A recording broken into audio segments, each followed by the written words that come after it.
বিয়ের ৭-৮ মাস পরের ঘটনা। অফিস থেকে বাড়ি ফিরে এসে দেখছি ছোট পিসিমা এসেছে। পিসিমা মানে পিসি শাশুড়ি। সেই প্রথম পিসিমাকে সামনে থেকে দেখা।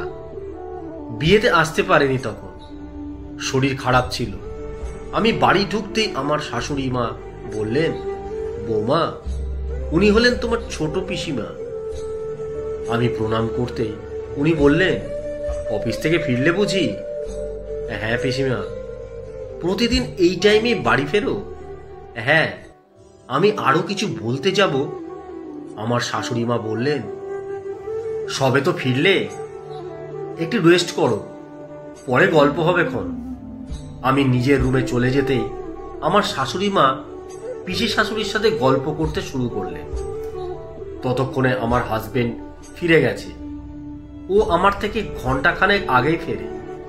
আমি ফ্রেশ হয়ে একটু রেস্ট করি, তারপর আমার হাজবেন্ড 1 কাপ চা আমাকে নিয়ে এসে দেয়।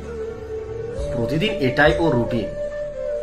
ও ফিরলে আমার শাশুড়ি মা তখন চা করে দেয় ওকে। আমি যেহেতু পরে ফিরি, তাই আমাকে চাটা ওই করে দেয়। চা করে যখন আমার জন্য নিয়ে আসছিল, পিসিমার চোখে পড়ে এই ব্যাপারটা। তখন কিছু বলেননি উনি। ঘটনাটা ঘটলো আরো একটু পরে। রাতের রান্নাটা আমরাই করি, মানে আমি আর আমার হাজবেন্ড। তরকারি বলতে সেদিন ছিল পনির তরকারি আর ছোলার ডাল। সেটা তখন রান্না হয়ে গেছে। লুচি হবে। আমার হাজবেন্ড লুচি বেলে দিচ্ছে আর আমি ভাজছি একটা একটা করে। সেই মুহূর্তে পিসিমা রান্না করে।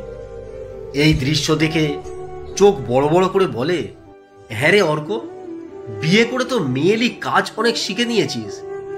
বউকে চা করে খাওয়ানো, বউকে রান্নার কাজে হেল্প করা। অফিস থেকে ফিরে তো রেস্ট পাস না একটুও। বউ বললে তো শুনতেই হবে, যতই হোক চাকরি করা বউ তো। কথাটা শুনে খারাপ লাগলো। আমার হাজবেন্ড কিছু উত্তর দেওয়ার আগেই দেখি আমার শাশুড়ি মা পিছনে এসে দাঁড়িয়ে পিসি শাশুড়িকে বলে, আরে কি যে বলে সর্দি, বৌমা ওকে কাজ করতে বলবে কেন? ওগুলো সব আমি ঠিক করে দিয়েছি। অফিস থেকে তো বাবু একা ফেরে না, বৌমাও ফেরে।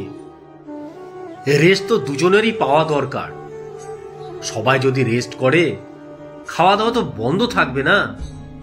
আর সকালের রান্নাটা আমি করে দিই, দুজনেই অফিস যায়। তোমার দাদা আর আমি এমনিতেই ভোরে উঠি। দুজনে মর্নিং ওয়াক সেরে এসে আমি রান্নাটা বসিয়ে দিই। তোমার দাদা তখন হাতে হাতে হেল্প করে দেয়।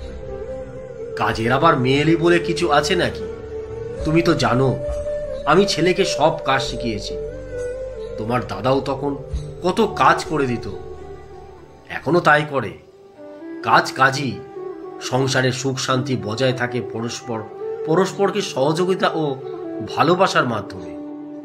দুজন যদি দুজনকে না দেখে, দুজনের ভালো মন্দ না বোঝে, তাহলে বুঝবে কে? তাই ওরা ওদের মতো কাজ করুক, আমরা এখানে দাঁড়িয়ে থেকে করব কি? চলো বরং বাবুর বিয়ের ছবিগুলো তোমাকে দেখায়। কথাগুলো শুনে পিসিমার মুখটা কেমন ফ্যাকাশে হয়ে গিয়েছিল। রান্নাঘর থেকে বেরিয়ে যাবার সময় পিসিমার একটা কথা কানে এলো, বৌদি এতটা লাই দিও না, আজকারা পেয়ে গেলে মাথায় চড়ে বসবে। নিজের ছেলের কথাটাও ভাবো। আমার শাশুড়ি তখন হাসতে হাসতেই বেশ জোরে জোরেই বললেন, ওরা এখনকার ছেলে মেয়ে, ভালো মন্দ বিচার করার ক্ষমতা ওদের আছে। আমি আমার মতো করে চালাতে চাইলেও চলবে না। সময় বদলেছে, তাই ওদের জীবনযাত্রার সঙ্গে আমাদেরই অ্যাডজাস্ট করতে হবে। আর তা না পারলেই সমস্যা বাঁধবে। নিজেদের আধুনিক হতে হবে আরো। পুরনো রীতিনীতির সঙ্গে ওদেরকে মেলালে আর চলবে না, বুঝলে ছোটদি? বৌমা কখনোই নিজের মেয়ে হয় না, আর শাশুড়িও নিজের মা হয় না। নিজেদের মধ্যে বোঝাপড়া থাকলে একটা বন্ধুত্ব হয়ে যায়।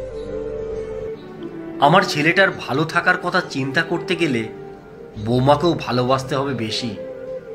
আমি তো বাবুর বিয়ের পরেই বাবুকে বলেই দিয়েছি, যে কাজটা নিজে করে নিতে পারবে সে কাজটা নিজেই করে নিও।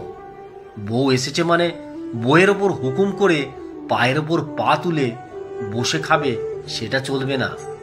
বুঝতে হবে তোমার বউ কিন্তু তার সব কিছু ছেড়ে তোমার কাছে এসেছে, তুমি কিন্তু যাওনি। তাই তোমাকেই সহযোগিতা করতে হবে, তোমাকেই অ্যাডজাস্ট করতে হবে বেশি। আজ 5 বছর হলো এই বোঝাপড়ার মধ্যে দিয়েই সব কিছু চলছে ভালোভাবে। না আছে ঝামেলা, না আছে অশান্তি। ব্যালেন্সটা শিখতে হয়, তার জন্য লাগে উন্নত মন আর উন্নত মনের মানুষ। সেই উন্নত মানসিকতার সংস্পর্শে থাকলে সংসার সুখের হবেই।